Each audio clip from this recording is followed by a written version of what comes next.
batandise okweroopa olw'obubbi bwabwe bwe bakoze ku ggwanga lyattu Uganda. Minisita w'ebyensimbi omukulu Matia Kasaigya Asuddewo Omulimo Gwa Museveni oluvannyuma lw'okutya n'okuvaayo n'ayogera abanene mu gavumenti abakozesa obubi essente z'omuwoomusolo era nga bano beekolera mu byabwe. Nenga tubadde tulaba Matia Kasaigya nga y'omu abeera ku scandals z'okubba gavumenti eno ate nga ye minisita wa finance gwe tumanyi Museveni gwe yalonda. Kwegamba Museveni yafuna omubbi n'ateekawo omubbi munne basobole okubba obulungi eggwanga ng'essaawa zino kaakati bitandise okuba nga bibatuulamu.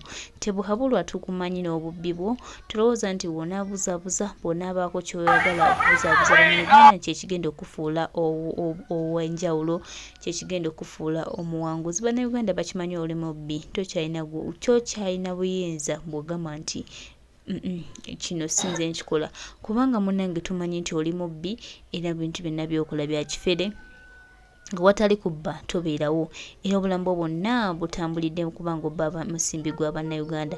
Kakati saa zino muli mu kuzannya ddoli ne Matia Kasaigya olwo tukole tutya nnyo oba tugambe nti nno tuli mubbi. Museveni oli mubbi era n'abaana babbi bo gw'okulemberamu obubbi ate gwo batuma okubeera mu ezo scandals z'okubba zonna. Buli kimu ky'okola njagala okutegeeza nti bannayuganda bakimanyi era kiri ku likodi. Byonna bino obikoze, buli kimu okikoze tolina ky'otakoze. Buli nsobi yonna ekolebwa mu gavumenti yo ogiyinamu omukono omunene, ffe tubimanyi. Tulowooza nti n'abantu bwe basirika ne bagamba nti oyo tumuleke twabamanyira bajja tubba bajja kubba ggwanga olowooza nti baba tebategeera. Bannayuganda baategeera yegwe otuma bano abasajja okubba era mubbi eggwanga mulimazeewo ne basajja bo kati mulaba temukyalina kye mwagala kubba mutandise okwerumiriza nze nabba ono eyabba si yenze ono eyabba. Bannange bannayuganda babimanyi, bannayuganda baategeera, bannayuganda bamanyi, bannayuganda kati bagezi nnyo bamanyi omubbi yaani. Aha, omubbi aloopye mubbi munne tulabye nnyo bannaye n'eggwanga lino tulabye nnyo naye nga bino byonna bikolebwe naye tumanye ababbi be bano yose tebuhabulwa era tumutegeeza nti tebuhabulwa. Tolina ky'ogamba.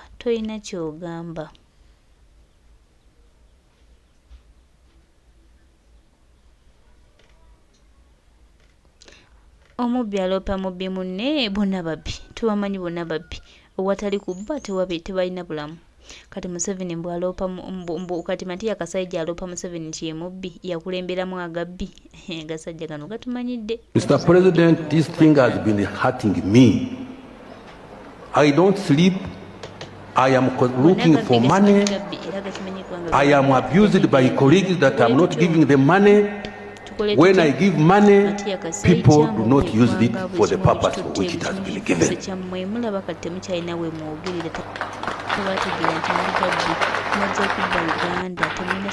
We shall discuss later on, even in private meetings.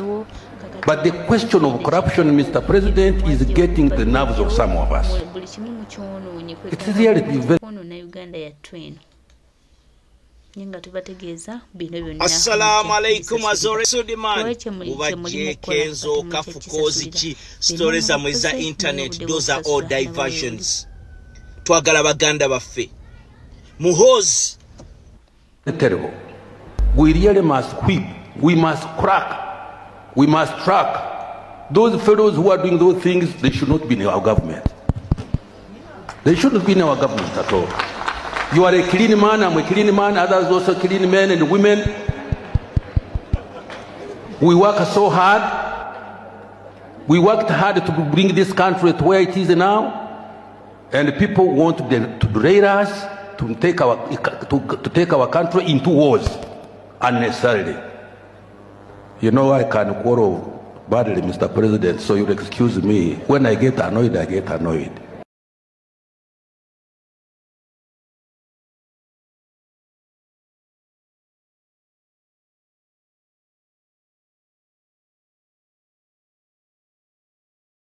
Hurting me. I don't sleep. I am looking for money. I am abused by colleagues that I'm not giving them money. When I give money, people do not use it for the purpose for which it has been given.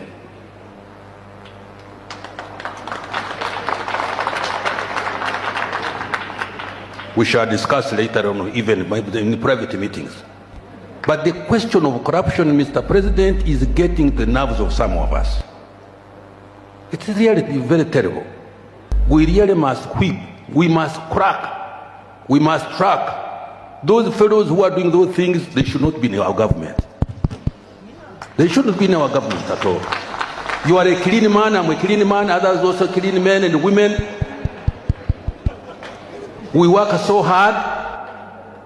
We worked hard to bring this country to where it is now, and people want to derail us, to take our country into wars unnecessarily. You know, I can quarrel badly, Mr. President, so you'll excuse me. When I get annoyed, I get annoyed.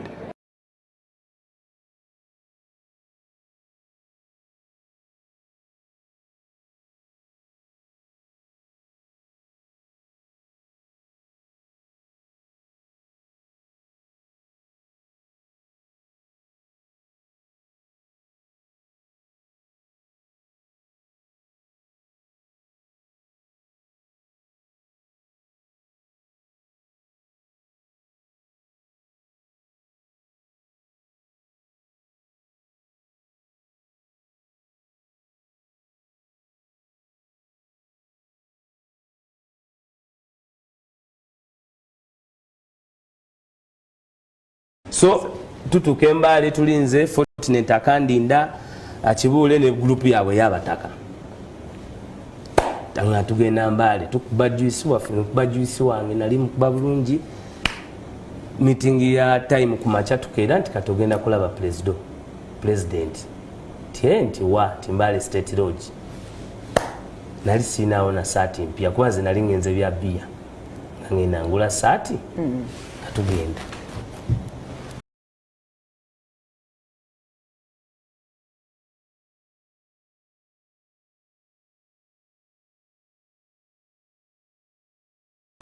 ntuuka bali bantu bali mu tent muli mujimu muhweza bali bamugoba basajja bali mu tent ngali n'abantu abakulu bamulinda bwe bati maybe protocol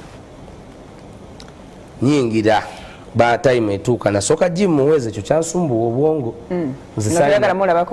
saina program saina kine atenze kibule yantwala anti olina omubede kibule nga iyo oli omusajja oweri naye yali politics wakati jimu na minister kibule si minister kakati ngate oli bamusensalinga ne parliament kakati omanye ebiriwa ngotuko oyingira nga nyingira Faride kyasinga okuntisa ate namusanga mu ntebe yabwakyabazinga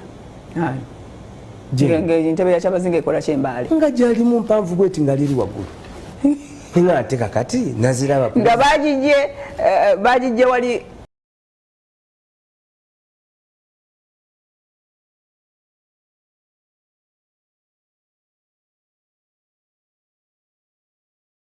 koza akasozi bakaita batya igenge ebugembe igenge nga bagijjawo ne bagitwala Embale siyinza anti ngambe yali yabwakyabazinga anti kati ngambuuza nzize kulaba ate kabaka ekyo kyantabula paka leero sakitegeera anti nkulaga ndeno nga bwetuddemu eno entebe ate ye ali eri byakyabazinga ekyo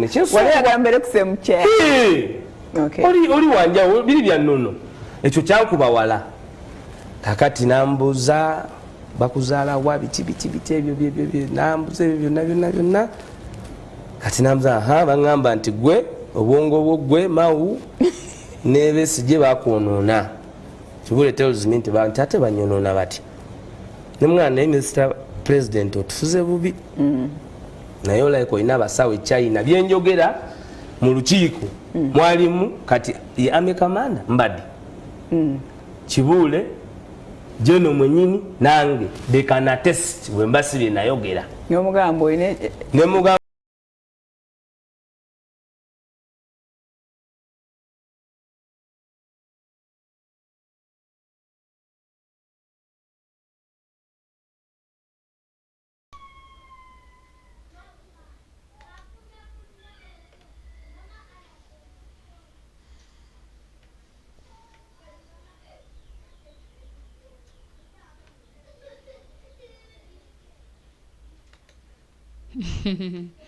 oyo abadde omukulu Alex Waisa Mufumbiro ebigambo abyogedde mbu bagamba oyina eddogo erive e China lyeryoka erigenda okuwanguza naye ng'abantu tebandikuwadde kalulu meeting bansibuliraawo naffe tukubasiibule bansibuliraawo beera bulungi Alex wafulumamu mulyango bulungi ndafuluma nempereza n'ebigambo wali ku mulyango saavuma I'm not an abusive bigambo wabiweereza bigambo ki naweereza obugambo bwange kibule yabufuna bulungi era netuvaayo netukwatagana so that was my encounter naye ekyasigala mind yange entebyewa kyabazinga paka leero nebuuza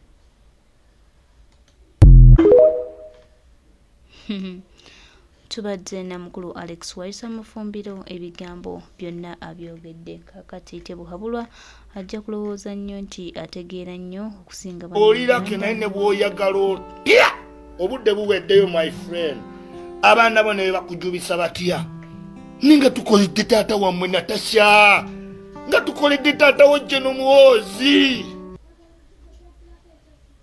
nga tukoledde taata wo gwe Patience ng'otuddeyo muli mu byabugagga bakopi mmwe mwana mulimba nnyo enjala yinza otuluma abantu naye nga mwe mwagala bawaana buwaanyi nga tubawaanidde ebbanga nga tutayutereza taata wammwe ebbanga bantu baffe bafudde mmwe temufiirwayo n'omu nga tufiiriddwa bantu mmwe abammwe balamu sirinda z'okisigeni mwazisuubula zijjudde awaka ziri mu konteyina ffe twenyokeza bisanja ffe twenyokeza kalituusi naye madamu Nabbanja omanyi ndi mujasiwo nate sinza bamujasiwo ng'enjala ennuma nina bamujasiwo nga ndi mulamu nina obba mujasiwo nga ndi mulamu we mujjirajjira nesimanye ebitiibwa mwakalaba mwava mu kyalo envunza zaali zibalumambwa mmwe olabye ku mmotoka gye batambula nga bakuuma kati wenna weewulya byonna birabaalaba dda kuva ku Gwobote kuva ku Gwamini kuva eyo yonna ku Chwa ndaba abakulu togeza n'omanyira n'obutiibwatiibwa